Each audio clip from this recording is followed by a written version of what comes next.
Bienvenidos a una nueva clase de Historia del Arte Latinoamericano.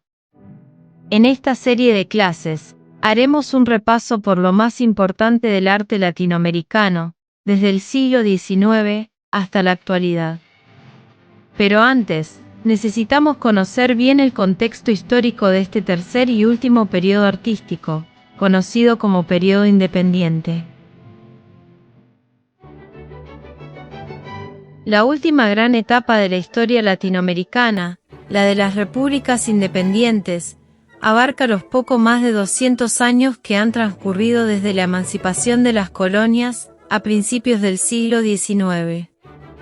En ese lapso se produjeron las revoluciones y las guerras de la independencia con simultaneidad a través de miles de kilómetros, pero sin un plan maestro general, las guerras civiles en los nuevos estados, y su posterior organización constitucional, conforme al modelo de los Estados Unidos, al menos en teoría. La accidentada marcha de las distintas repúblicas en medio de una acentuada inestabilidad política, con frecuentes motines militares y revueltas populares, los grandes movimientos políticos del siglo XX contra la dependencia económica de los centros del poder mundial, y por la democratización interna y la justicia social, las consecuencias de esos populismos, con más retórica que densidad programática sustentada en la cruda y difícil realidad. La creación artística participó muy estrechamente de todos esos avatares, para bien y para mal de su producción, pero con una diferencia fundamental: muy frecuentemente logró la síntesis, al menos en sus mejores exponentes, a las que casi nunca pudieron arribar gobernantes, políticos y dirigentes.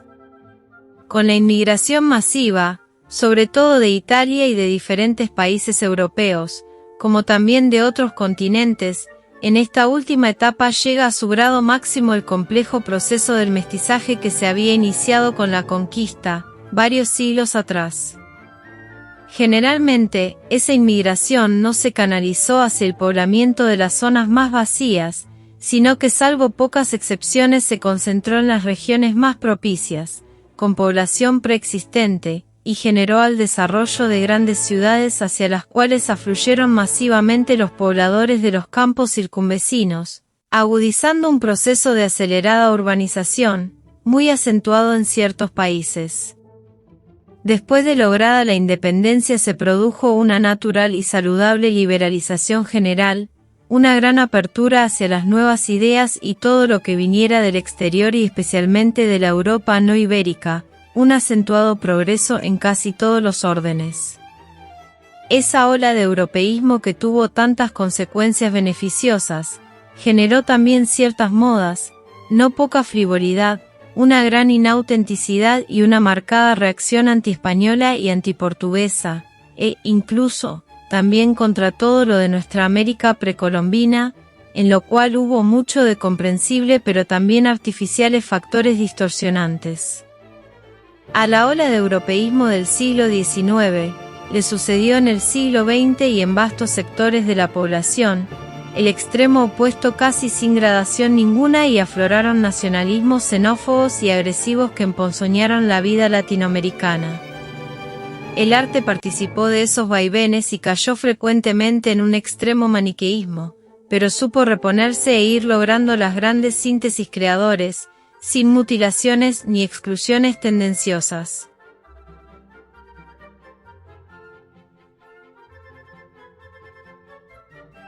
La natural evolución demográfica, cultural y económica de las colonias fue dando nacimiento a las ideas independentistas, las que hicieron eclosión sin una previa concertación continental, y produjeron el estallido de comienzos del siglo XIX en casi todas partes con asombrosa simultaneidad, a lo largo de miles de kilómetros y a través de selvas, cordilleras, ríos y desiertos, lo que constituye un hecho único en la historia universal.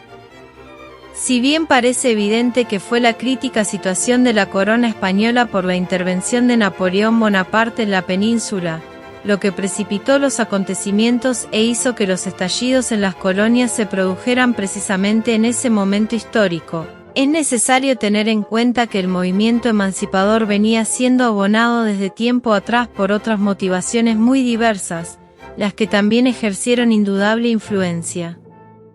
Las luchas contra España por la emancipación de sus colonias duraron casi 15 años, desde 1810 hasta 1824, y se caracterizaron por la manifiesta desigualdad de los contendientes, verdaderos ejércitos bien pertrechados, disciplinados y eficientemente comandados, por parte de los hispánicos, y del otro lado el pueblo en armas, con muchísimo fervor pero escasísimos medios, menor disciplina y casi ningún militar de escuela.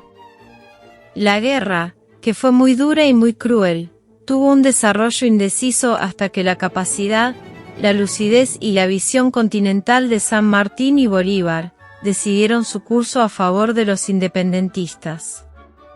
Ambos convergieron en Guayaquil, el primero liberando países desde el sur de América Meridional, y el segundo desde el norte.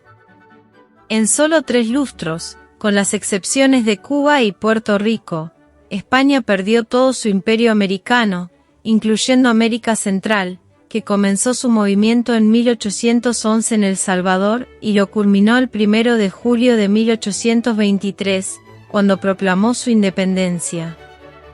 En casi todas las nuevas repúblicas, tanto los gobiernos como los círculos dirigentes procuraron marchar rápidamente hacia la sanción de la Constitución, pero el proceso fue difícil y accidentado.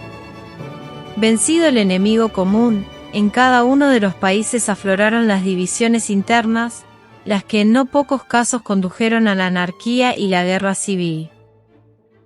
La división entre unitarios partidarios de gobiernos definidamente centralizados, y federales que pugnaban por una organización política con autonomías regionales bastante amplias, se presentó asimismo en casi todos los países.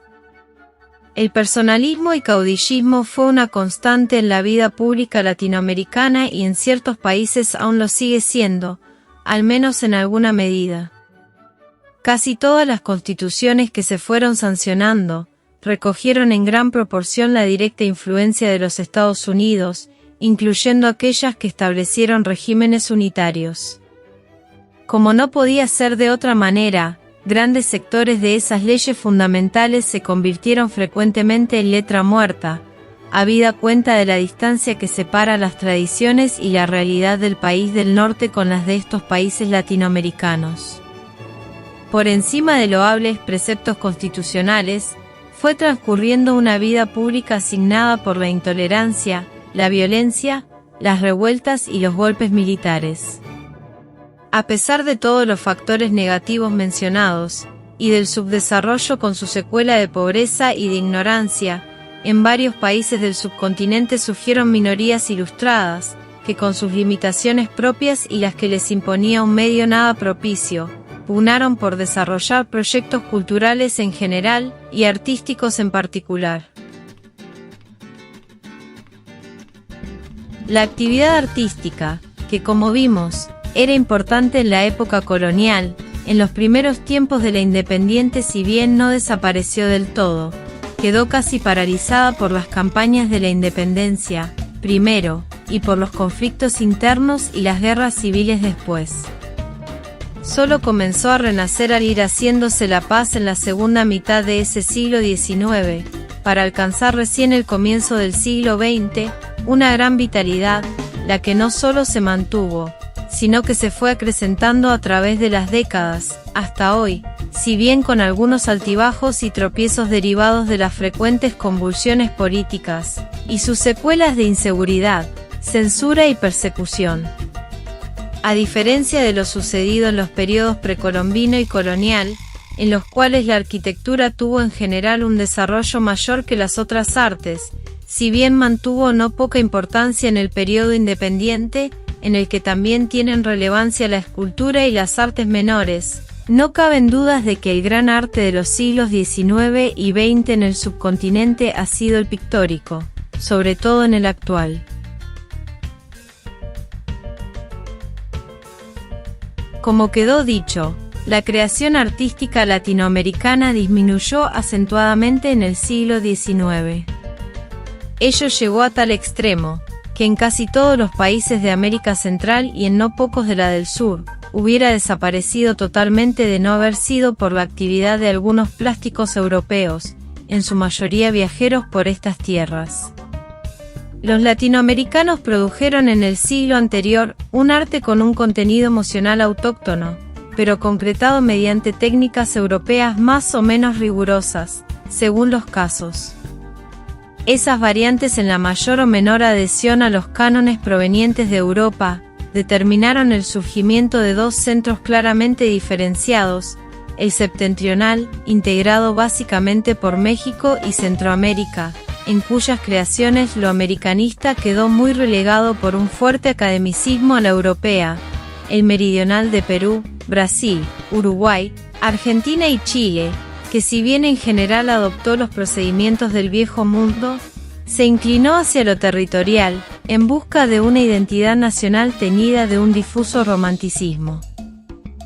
Ese contraste siguió dándose entre las dos regiones en la centuria siguiente, pero curiosamente, en sentido casi diametralmente inverso al del siglo XIX.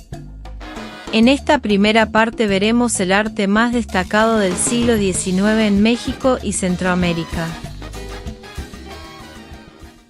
En los primeros años de su vida independiente, las minorías ilustradas y las dirigencias mostraron una gran inclinación por el arte europeo y así enriquecieron las colecciones privadas y las iglesias y edificios públicos con obras de aquel origen, la mayor parte de las cuales fueron saqueadas, destruidas o gravemente dañadas durante la Guerra de la Independencia y conflictos posteriores.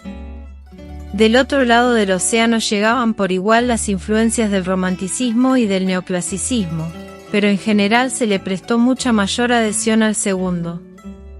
Paralelamente con este acontecer artístico puramente académico, que solo interesaba a una minoría, se fue desarrollando espontáneamente un arte popular, anónimo y colectivo, cuya autenticidad, gracia y frescura no exentas de imaginación y fantasía, están siendo revalorizadas en las últimas décadas. El célebre retrato de José María Morelos atesorado en el Museo Nacional de Historia de la Ciudad de México, de autor desconocido, constituye una de las más importantes creaciones de la primera mitad del siglo y anticipa los singulares valores de los murales mexicanos del siglo XX.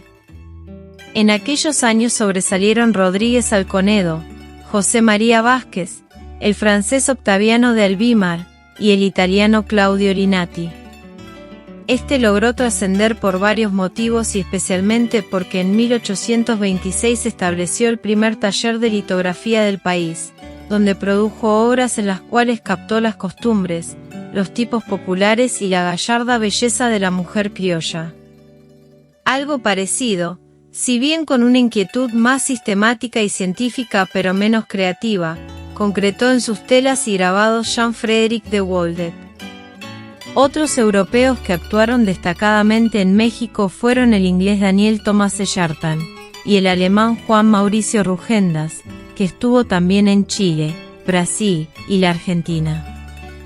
Un lugar muy destacado en la pintura mexicana de la segunda mitad del siglo fue ocupado por el español Pelegrín Clavé, quien en 1846 fue designado director de la Academia de San Carlos, y al tiempo que formaba importantes discípulos, creaba celebrados retratos en la línea de su admirado Angra.